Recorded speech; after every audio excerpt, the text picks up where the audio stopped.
Hello and welcome to Module 5, Lesson 1.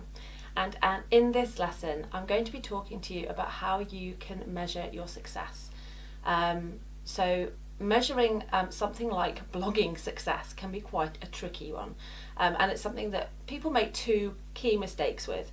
Mistake number one is just not doing it at all. Just kind of blindly going out and creating a whole load of content and never thinking to measure anything and to see if the content is having any impact and if you're getting any closer to reaching your goals, if in fact you've even set any goals. So you've got that kind of whole mess there. And then you've got some people who do measure things, in fact to the point of obsession almost, but they're measuring the wrong things, or they're not measuring it enough perhaps. These are the people, and hands up, I've been one of them, who are obsessed with views and likes and all of the what we call vanity metrics. And yes, those can be a helpful guider, but they by no means give you the whole picture.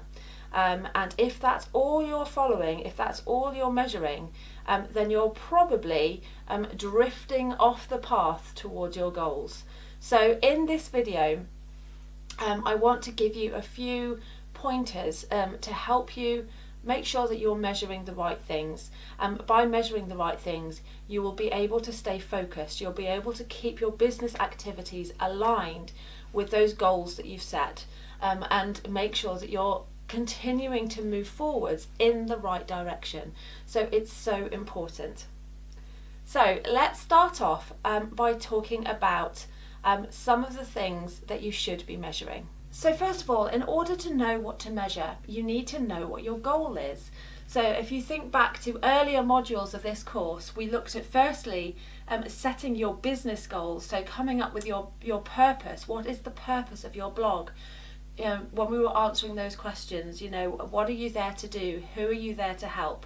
And why? What is the change that you're going to bring about? So you need to have those key sort of high level goals in place. Then of course we also looked at creating content goals. So we talked about every time you create some content, whether it's a blog post or a social media post, whatever it may be, an email, there needs to be a purpose to that content that you have in mind before you even start to write it. So again, we talked, it could be that your purpose is to get people to subscribe to your list. It could be that your purpose is to get people to engage with you on social media. It could be that your purpose is to get people to buy.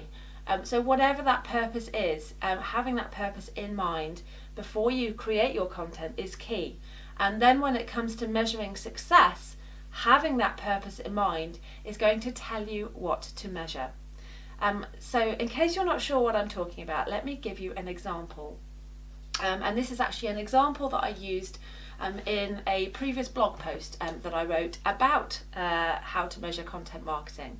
And I'm going to link to that post as well, because I think there's some useful tidbits in there for you.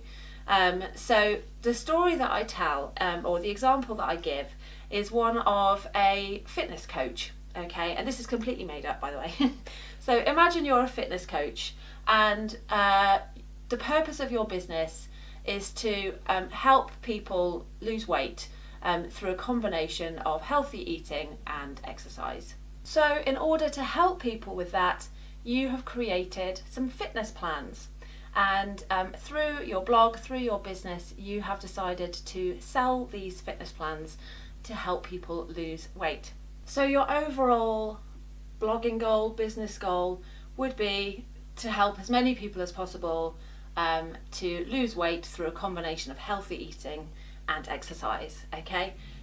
Then if you take it down a notch to your content marketing goals, or your blogging goals, if you like, that would be to find as many of your ideal clients as possible and to use your content to take them through that know, like and trust journey that we've talked about in previous modules, to the point where they are prepared to buy one of your fitness plans.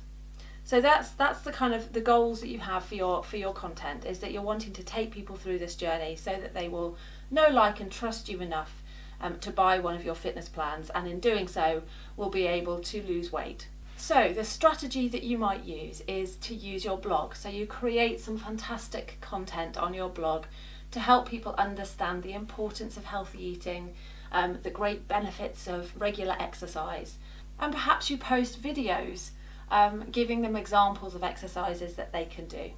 Perhaps you've got some great social proof, so you show some before and after photos of previous customers who have managed to lose inches off their waists through your fitness plans. And your content is popular, so you're getting hundreds of likes, hundreds of shares, people are engaging with it, they're commenting, it's going through the roof. Does that mean that your content marketing has been successful? Well, who knows? Because at the end of the day, even though you're getting lots of likes, lots of shares and all of that good stuff, you don't know yet, we haven't talked about whether you're actually making any sales of your fitness plans. And if you're not making sales, then you're not hitting your content marketing goals. And those are that is the key goal that we discussed, which is helping people to lose weight through your fitness plans. So I hope that's helping you to see that if you're not measuring the right things, you could be happily thinking that your content is great because you're getting all these kind of vanity metrics coming through, but it's not actually doing what it's there to do, and that is to drive sales and actually to give you some revenue. Or whatever your own goals may be, it's a case of making sure that the results that you're getting are in alignment with the goals that you originally set. So make sure that when you're looking at what to measure, those two things are in alignment. So another thing that I wanted to chat to you about were quantitative and qualitative measurements.